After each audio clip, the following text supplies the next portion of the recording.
अस्सलाम वालेकुम। आज मैं आपको एक्सपेंसिव रेस्टोरेंट के सिग्नेचर सूप की रेसिपी देने जा रही हूँ।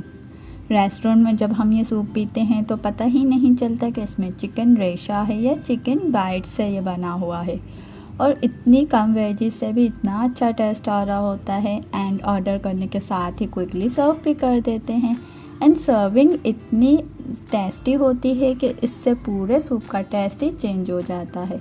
तो कैसे हम सिर्फ 2 वेजीज एंड चिकन से 2 मिनट में ये सूप बनाते हैं एंड किस तरह इसकी सर्विंग से सूप का टेस्ट दोबारा करते हैं, ये सब मैं आपको बताऊंगी इसी वीडियो में। तो चलिए जी स्टार्ट करते हैं। हमने लिया है 250 ग्राम का ये लेग पीस। इसे हम बॉईल कर लेंगे, यानी कि इससे हम यखनी बनाएंगे। इसमें हम तकरीबन 1.5 लीटर पानी ऐड करेंगे। 5 से 6 जर्रे हम इसमें लहसुन के डालेंगे और एक मीडियम साइज़ की प्याज डाल देंगे, और नमक आप अपने टेस्ट के हिसाब से ऐड कर दीजिएगा। जैसे ही हमारा ये लेग पीस बॉयल हो जाएगा तो इसकी यखनी को आपने सेव कर लेना है, और जो हमारा लेग पीस है इसमें जितनी भी चिकन है इन सब का हम ये इस तरह से रेशा कर लेंगे।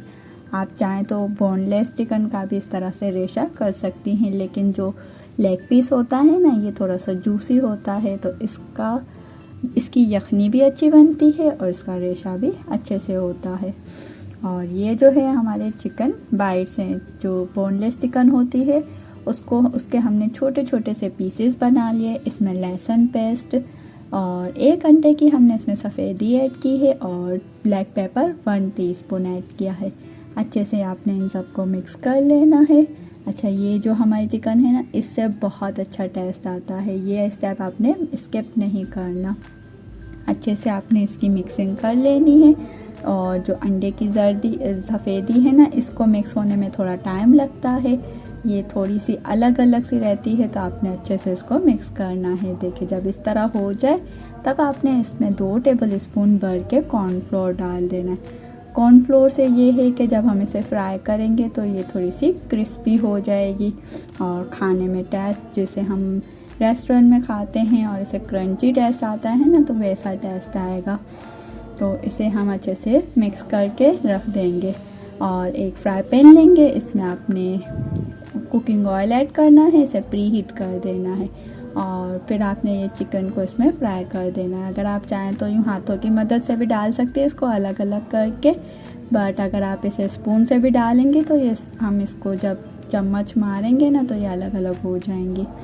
तो आपने जब एक साइड गोल्डन ब्राउन हो जाए तब तक आपने इसको फ्राई करना है, और फिर इसको आपने पलट लेना है ताकि हमारी दूसरी साइड भी गोल्डन ब्राउन हो जाए। देखिए इस तरह से जब हम इस चम्मच मारेंगे तो हमारी सारी चिकन अलहदा हो जाएगी और चिकन बाइट्स बन जाएंगी।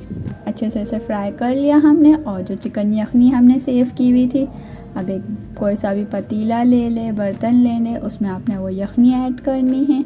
अगर आपको यखनी कम लगे तो आपने इसमें थोड़ा सा पानी ऐड कर लेना है।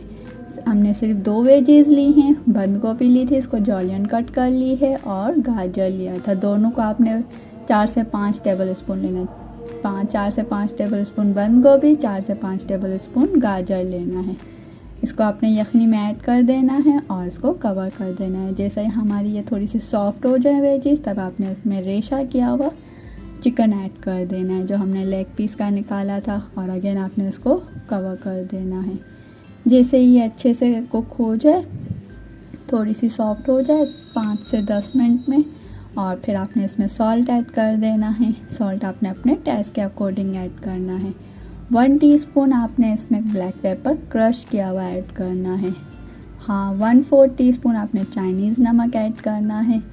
2 टेबल स्पून आपने इसमें चिली सॉस ऐड करना है, और 2 टेबल स्पून आपने इसमें सोया सॉस ऐड करना है। इससे जो है ना टेस्ट बहुत अच्छा आता है और बहुत यूनिक टेस्ट लगता है। और 1 टेबल स्पून आपने इसमें विनीगर ऐड करना है, यानी सिरका।